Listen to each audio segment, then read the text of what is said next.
Hello, welcome to VLGA Connect, brought to you by Hunt and Hunt Lawyers. Each week, we bring you the latest news, interviews and discussions on the issues of importance and interest to the local government sector in Victoria.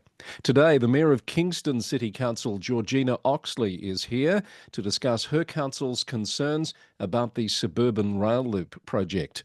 And VLGA CEO Catherine Arndt will join me to talk about reaction to the Victorian state budget and the newly legislated Emergency Services Fund levy, which councils will be expected to collect through their rates notices. But first, let's catch up on the headlines in Connect News. A commission of inquiry into Whittlesea City Council has been launched. Minister for Local Government Nick Stakos has announced that Prue Digby will be chair of the Commission of Inquiry, supported by Jim Gifford as Commissioner. The inquiry will take 4 months to complete and a report is due in September. It follows the suspension last month of Mayor Aidan McClendon for a period of 6 months. He's welcomed the Commission and says he'll use it to focus a light on corrupt practices. The Commission also marks the end of duty for municipal monitors Jude Munro and Peter Duncan, who have been in place since November last year. Mixed reactions to the Victorian state budget this week. The general consensus appears to be that there's not too much for local government in the budget. More on that with VLGA CEO Catherine Arndt a bit later. However, the budget was welcome news for some. Brimbank is pleased with the significant funding for the Sunshine Station Super Hub and the Calder Park Drive interchange. Yarra will receive money for a Richmond Youth Hub and a Learning Bank. Minister Nick Stakos announced $200,000 for library programs and a new Victorian Public Libraries ambassador. That is celebrated author Andrea Rowe. But Greater Shepparton Mayor Shane Sarley said the budget was disappointing for its failure to fund his council's key priority projects and for a lack of specific funding for regional cities. 8 mayors from Western Victoria have united in opposition to the state government's Emergency Services Volunteer Fund levy, demanding changes to ensure fairness for rural communities and proper allocation of funds. The mayors of Corangamite, Moyne, Warrnambool, Colac, Otway, Ararat and Pyrenees came together on Wednesday to discuss their approach to the issue. Southern Grampians and Glenelg mayors have also thrown their support in with that group. East Gippsland Shire Council is seeking urgent state drought support for Benambra and Omeo farmers who were excluded from a $15.9 million support package announced last week. That's despite the area's farmers facing severe drought conditions, including failed crops, low dam levels and critical fodder shortages. Meanwhile, Hepburn Shire Council welcomed the support package as crucial for its farmers. Mayor Don Henderson said it was pleasing that the Shire's farmers would directly benefit from a grant program to support on-farm upgrades such as water infrastructure, stock containment and grain and fodder storage. Maribyrnong City Council is calling on the state government to invest in a dedicated public transport interchange in the Footscray CBD to improve connectivity and support sustainable growth. With Footscray Station being the busiest station outside Melbourne CBD, the council is urging the state government to prioritise the project, which would integrate bus, tram and train services. Golden Plains Shire Council has elected Councillor Owen Sharkey as its new mayor. The election was required after Sarah Hayden resigned the mayoralty last week and following a period of instability which included the resignation of former Mayor Brett Cunningham. A countback to fill his position on the council has been set for Wednesday the 11th of June. Peter Bonazic has been appointed as interim CEO of Cardinia Shire Council for 6 months starting June 5 as Carol Jeffs departs the organisation after 6.5 years for Uniting VicTas. Mr Bonazic brings 27 years of senior role experience and 39 years in local government to the position. Cardinia Shire has endorsed its first advocacy guidelines and framework alongside a community advocacy toolkit aiming to strengthen both council and community advocacy efforts for local priorities. And Bendigo's Share Hire e-scooter trial will be extended for another 12 months following a council decision this week. Greater Bendigo Mayor Councillor Andrea Metcalfe said the council had considered survey findings and feedback from stakeholders including Victoria Police and Bendigo Health. That's the latest from Connect News. More next week, but let's get into our interviews for this week. Joining me in just a moment is the Mayor of Kingston, Georgina Oxley. It is a pleasure to welcome to VLGA Connect for the first time the Mayor of Kingston City Council, Councillor Georgina Oxley. Welcome to the program, Georgina. Thank you so much for having me. As I said, first time listener, first time joiner, long time listener. Indeed. No, good to have you here. And of course, this is your third time around as the Mayor of Kingston. I understand you've been on council for 9 years. Does it feel like 9 years? It does. There's a lot of really good things that the City of Kingston's doing, and a lot of good things that I'm very, very proud of over my time on council, but lucky enough and very honoured to be the Mayor for the third time this year. Excellent. And we're halfway through the mayoral term. It gets away quickly, doesn't it? So one of the big issues for your community is suburban rail loop. And I know very recently you put out a statement expressing some concerns about the precinct plans for the project as they impact on your community. Can you just encapsulate for us what are the concerns that Kingston has about the project? Absolutely. So obviously the City of Kingston's taken the view that we are, I suppose, welcoming of housing for people in our community and new people that might want to join our beautiful Kingston community. But there's pieces missing to the precinct plans. And the biggest part of that is the lack of infrastructure support, the uncertainty that comes with obviously a lot of new housing coming into our local area and where the support is for that infrastructure. And that includes things like schools, kindergartens, community facilities, as well as upgrades to roads and things that might need to occur. There's a particular point that we have on parking in making sure that our local community is represented and obviously able to access the streets in that local area. So there's a number of different concerns that we do have with the precinct plans. So just explain for people who perhaps don't readily make the link between suburban rail loop, a massive public transport project, yet you're talking about sporting facilities, schools, kindergartens, open space, etc. Why are they linked? Absolutely. So as part of the suburban rail loop, which is obviously a project that there's a number of people in our community support, there's a number of people in our community that have concerns about a number of different aspects of the project. One of those is there's going to be, the state government have released plans for increased housing in the area for population growth, which does make sense. You're putting people where they actually have the infrastructure to support that, and that is a very large train station that's going to link different parts of Melbourne together and obviously link it to an area that we want people to come and enjoy our beautiful city of Kingston.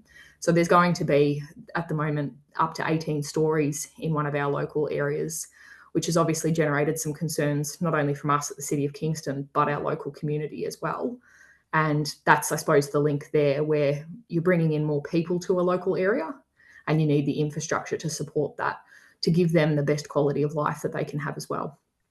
Yeah, and I see one of your particular issues is parking. Let me know if I've got this wrong, but you're suggesting that the project wants to reduce parking requirements but have them in place well before the suburban rail loop actually begins operating. Is that right? Absolutely. Yeah. And that's our understanding at the moment. And happy to sort of be clarified if that's incorrect. But that's our understanding from the precinct plans that have been put out at the moment.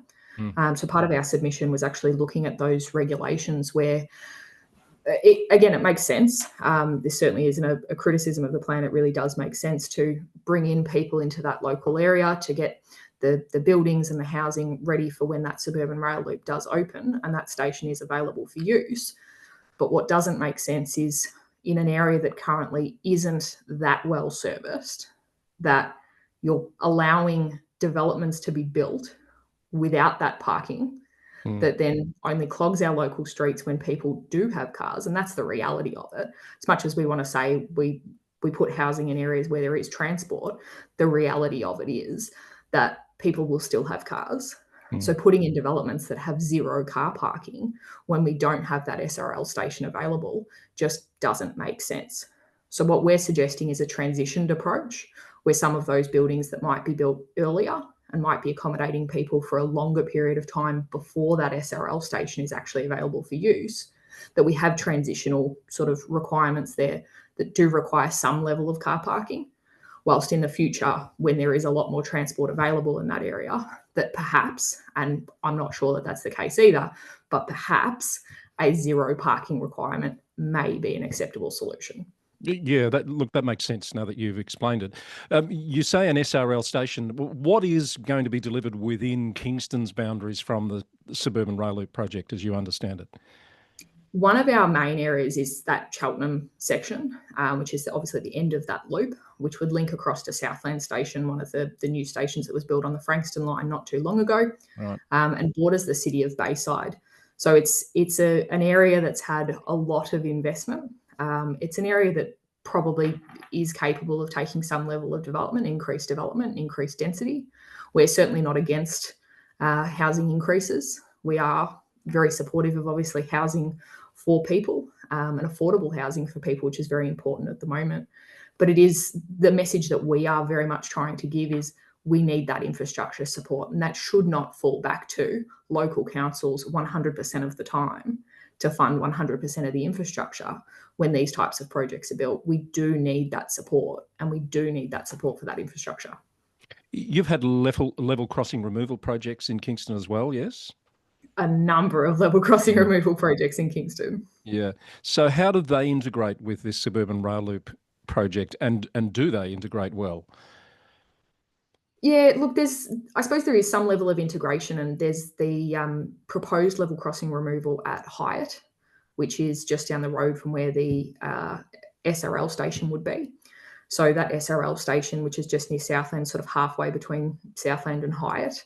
So part of the conversation that we're having as well is that's currently going to be on parkland at Sir William Fry Reserve. So we're asking for where the stabling yard will be, which is currently proposed to be in our Green Wedge. They're doing a lot of work there at the moment. That we need replacement of green areas for people that are going to be in those areas, for open space for people's sporting fields, so that we're able to continue to provide that infrastructure and that quality of life. So that connection with the LXRP works that are going on in the level crossing removals is things like bike paths, things like walking paths, to be able to connect communities between these areas. And there's just not enough information in the precinct plans that have been put together that give us the confidence that that infrastructure is going to be supported. Just looking at that magnificent backdrop behind you, there's no one on the beach when that picture was taken, but I imagine that's probably not the norm. Suburban rail loop, it occurs to me, will bring a lot more people down into your part of the world potentially. So the ability to cater to that influx of people along the coast there must be a big issue for you as well. Absolutely. And our beaches, you're exactly right, are absolutely chockers during summer. Yeah. And we manage that quite well at the moment. But who wouldn't want to come and visit our Yeah. beautiful city of Kingston and visit this beautiful beach that you see behind me? We've got 13 kilometres of foreshore in the city of Kingston. And it's all about connecting people in the right way to the right places to be able to create safe neighbourhoods for people as well. And that includes things like lighting and safe pathways. There's so much to be considered. We're very grateful that the Suburban Rail Loop Authority have come and they've actually had these conversations. But there has to be more detail to give that confidence to the community that it's going to be a well-connected community, not just a community with 18-story towers. Yeah. I know you're talking to SRL, to the project, but you've also no doubt been advocating to government MPs about this call for funding for essential community infrastructure. What sort of a reaction or response are you getting? There's been a real sort of positive response to it. I suppose like all governments at the moment, we've just seen the release of the state budget. There are financial constraints on the things that are done, but from our perspective, the two go hand in hand. You do these big projects, you have to have the funding for the infrastructure. And if you can't, then you can't complete the big project. They're not separate. They do need to be together. So part of those conversations are the infrastructure is really important. And it has been really, really positive. We've been welcomed very warmly by the government MPs, which has been fantastic. There's certainly a long way to go. It's obviously a big project. It's a big project spanning multiple councils and multiple councils with different views on the project and different things that they're all advocating for. But I think there is one thing that all councils could probably unite on, and that is that support for that infrastructure funding. So on that point, I was going to ask you probably as my last question, as you move up the coast there towards the city, your neighbour in Bayside has taken a pretty firm stand against the project in its entirety. It's formally said it opposes it. What do you think of that approach? Obviously, that's not, or has it been on the table at Kingston? We've discussed taking that approach, and I think there's obviously members in our community that would probably want council to take that approach. And this is certainly not a criticism of the City of Bayside at all. I can understand completely why they've taken that approach. Representing your community and the views of your community is very, very important. And this project is one that is going to have a massive impact on their community. So I can completely understand why they've taken that view. Just speaking, I suppose, from our own perspective at Kingston, we've decided to take the view of the reality of it is the government will probably go ahead with this project. So how can we have a seat at the table to have those discussions and get the best possible outcome for our Kingston community? So that's why we sort of landed with the view of let's go with what we want to change, what we need to change. And even if we get half of that, that's a better outcome than just saying, no, we don't like your project. Yeah. Fair enough too. All right. Thank you so much for coming on and explaining that to us and letting the people of Kingston and beyond know how you're thinking and approaching these challenges, which, as you say, are going to be with you as a council for some years to come, really. Very much so. It really is going to be transformative for a big part of Kingston, and obviously a lot of other municipalities. I think there's a lot of positives that can come from the project. And I think just letting our community know that might be watching that we are advocating to try and get the best possible outcome. Terrific. Thanks for coming on. We should let our viewers know we have extended an invitation to the Mayor of Bayside to talk about their approach, and as yet we've been unable to tee up a time, but hopefully we'll be able to do that in the not too distant future. My guest today has been the Mayor of Kingston, Georgina Oxley, here on VLGA Connect. To round out this week's episode, it is Victorian State Budget Week, and I'm delighted to bring into the studio the CEO of the VLGA, who it's been too long since she's been here. Catherine Arndt, hello. Hi, Chris. But it's always nice to pop in unexpectedly, and it's, why not when it's State Budget Week to have a chat? Absolutely. And I guess it's not that long since we had our joint conversation with the Minister for Local Government, Nick Stakos. Now, in Budget Week, I understand you went to the budget lockup. How was that experience this year?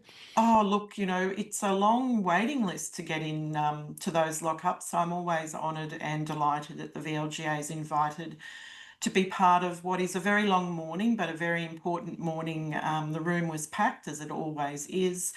Once the Treasurer tabled or spoke to the budget in the room before going over to Parliament to table the budget, there's always a rush to then go and collect the budget papers from everyone in the room.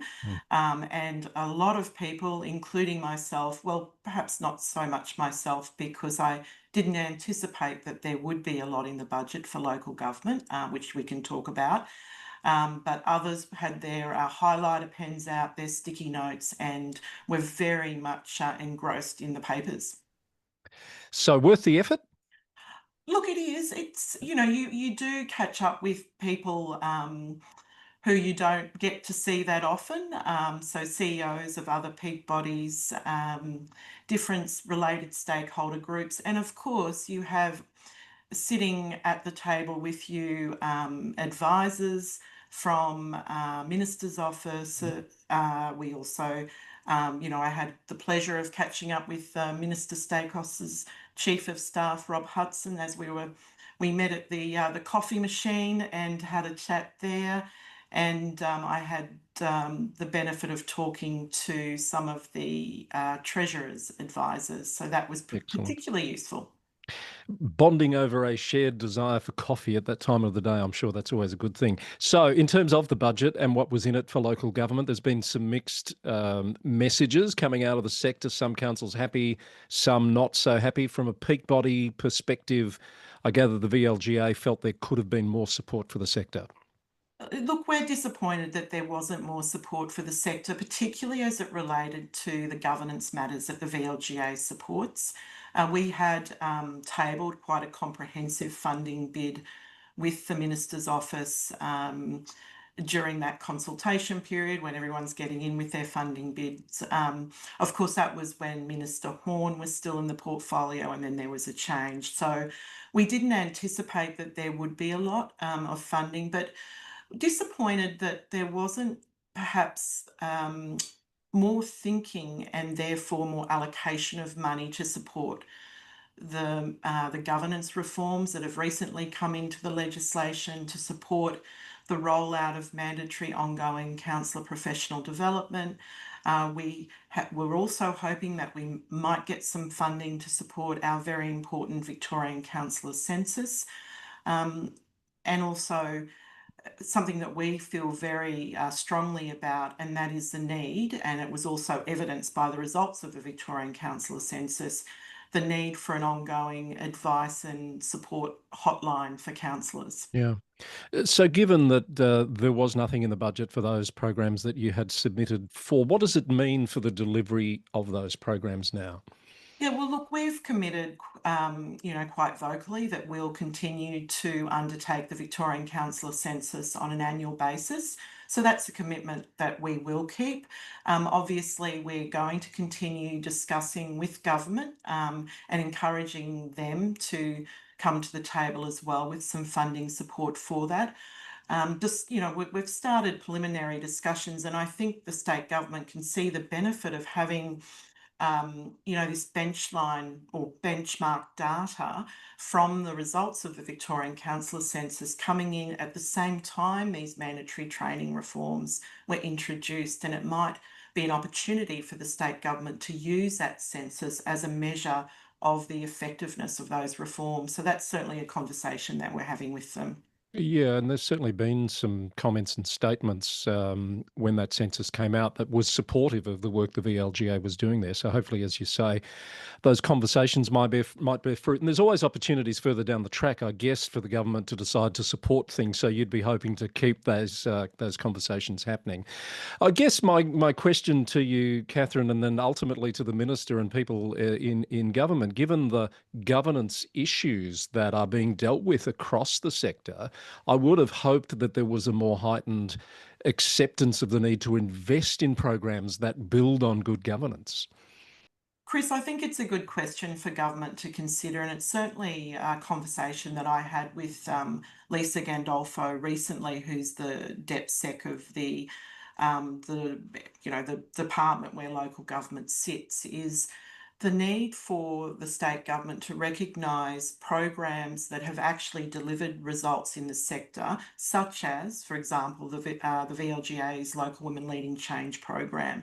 Now, up until the last 2 years, we've received some small amount of state government support for that program, and it's been an extremely successful program. Clearly, the $1.8 million investment that the state government made a few years ago in a was in a 3-year program targeting women to stand for local government in these elections didn't deliver the results actually that our Local Women Leading Change program did. Right. So it makes sense to continue to fund those programs that have actually, evidenced of having been delivered some results. In addition, we've also seen, as you've pointed out and talk frequently about on this program, there are, I think, 12 monitors in place at the moment. Councils are in this very early stage of the term.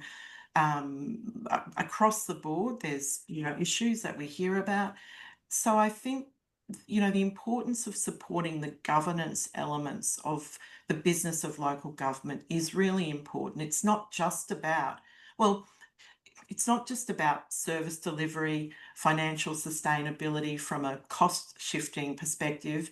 It's also about strengthening the governance at that level of government. All points well made, and let's hope for some better news on that front. That's probably enough on the budget. The other big issue, Catherine, is the Emergency Services Fund legislation that was passed last week. And we've heard from pretty much all councils, certainly all the rurals and regionals have been very vocal about this levy that councils are going to be required to collect on their rate notices. I should point out there was already an emergency services levy there. This is increasing that amount. Has the VLGA got a position on what should happen now that this legislation has been passed? Look, again, it is an example of the state shifting well, not really shifting costs, but shifting the messaging, I think, that the community doesn't really understand. So, of course, when ratepayers receive their rate notices and they see this levy or this fund and an increase of monies attached to that, immediately they're going to think it's something that's coming from the local government sector itself. I think there needs to be greater transparency from the state government about what councils actually do collect on their behalf. And I think we need to rethink the language we use when we even refer to these types of levies. I mean, really, it's a tax. Yes. Yeah, some councils have made that point very strongly. And you say it's not necessarily about shifting cost, but we're yet to see whether the cost of implementing this is going to be adequately covered and councils compensated for that. So there could be a cost shifting element in this as well. Yeah, that's a good point you make, Chris. So, as we say, a lot of people are having something to say about this. The push now seems to be on getting the collection to be shifted to the State Revenue Office and away from councils. Not sure whether that's going to bear fruit, but I assume the VLGA would support that argument that's being put forward by the MAV and others. Yeah, look, I think Rural Councils Victoria have come out with a statement as well in the MAV, and they're not inconsistent with the VLGA's view on this. Yeah, terrific.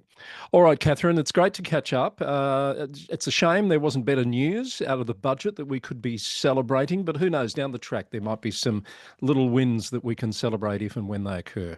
Yeah, look, I hope so, Chris. And from all accounts, the Minister for Local Government, having come from local government himself, is very keen to progress these discussions and very keen to invest in the sector, I think. Good to have you back on VLGA Connect, Catherine. Thanks for that. Thanks, Chris. Catherine Arndt, the CEO of the VLGA, here on VLGA Connect. And that brings to a close this week's edition of VLGA Connect. Thank you to my guests, Catherine Arndt and Georgina Oxley, the Mayor of Kingston City Council. We'll be back with more guests and more news next week on VLGA Connect. Don't forget to subscribe on YouTube to make sure you don't miss an episode. And you can also listen to the program on your podcast player. Until next time, thanks for watching and listening, and bye for now.